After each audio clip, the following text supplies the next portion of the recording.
In the quiet village of Umuozala, nestled amidst dense forests and rolling hills, the people thrived on their culture and connection to the spiritual.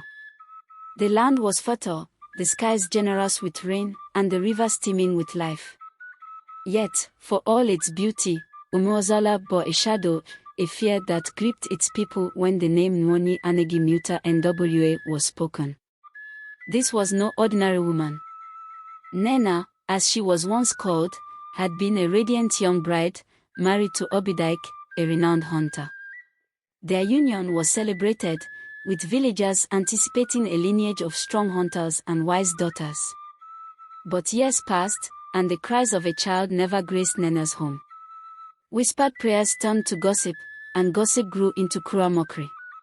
When Obidike succumbed to a mysterious illness, the villagers murmured that Nnenna's childlessness had angered the gods. She withdrew into her home, away from prying eyes and wagging tongues. Stories of her strange behavior began to spread.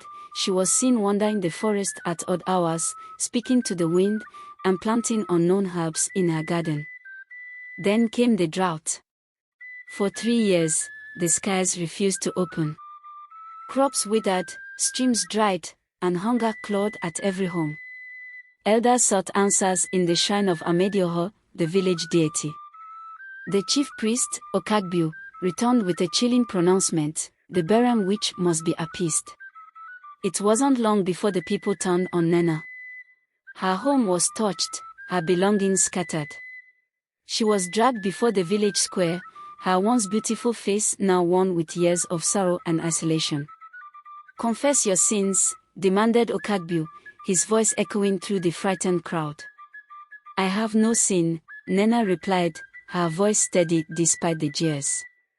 "You mock me for what the gods have withheld. I am barren, not cursed." But the priest declared otherwise, accusing her of consorting with dark spirits to curse the land. Nnenna was banished to Ajọ Ofia, the evil forest, a place where the villagers believed no human could survive. Left to die, Nnenna discovered an unexpected ally, the forest. Ajọ Ofia was not the barren wasteland the villagers imagined.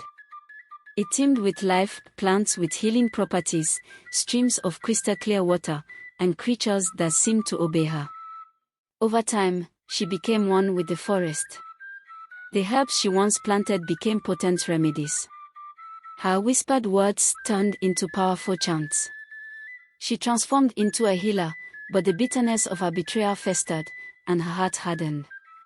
Years passed, and the villagers began to notice strange happenings. Hunters who ventured near Ajọ Ofia returned with stories of glowing eyes in the dark. Crops planted near the forest edge withered overnight. Children claimed to hear Nnenna's voice calling them by name. She became known as Nwonyi Anegi Nwa, the Barren Witch.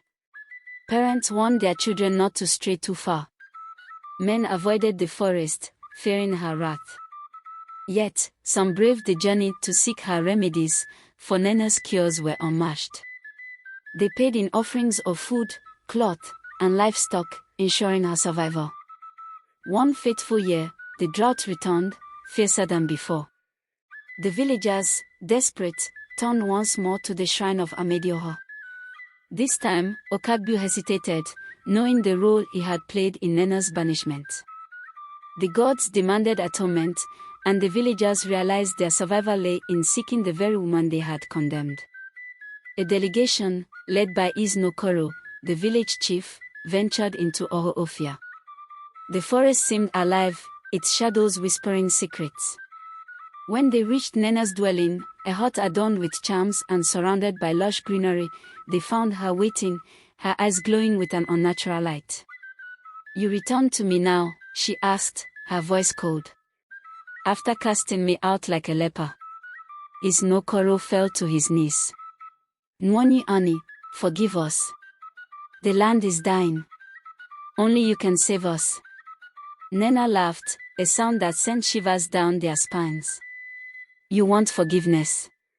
After years of torment and exile?" Nnenna agreed to help, but on one condition: the villagers must publicly confess their wrongs and erect a shrine in her honor, naming her the guardian of Ajọ Ofia. The delegation returned with her demands, and the village fell into chaos. Some protested, unwilling to honor a woman they still feared. Others, seeing no alternative, agreed. The villagers gathered in the square, where Okagbu confessed his deceit, and others admitted their roles in her suffering. A shrine was built at the edge of Ajọ Ofia, and offerings were made. Nnenna emerged from the forest, her presence commanding silence. She performed a ritual, chanting in a language none recognized. Dark clouds gathered, and rain poured, soaking the parched earth. The villagers cheered, but Nnenna's expression remained stoic. Nnenna returned to Ajọ Ofia, her bitterness softened but never erased. The villagers respected the boundaries of the forest, knowing she watched over them. Tales of the Barren Old Witch became legend, a reminder of the cost of cruelty and the power of redemption. In the end, Nnenna was neither hero nor villain but a testament to the resilience of a broken soul in the face of adversity.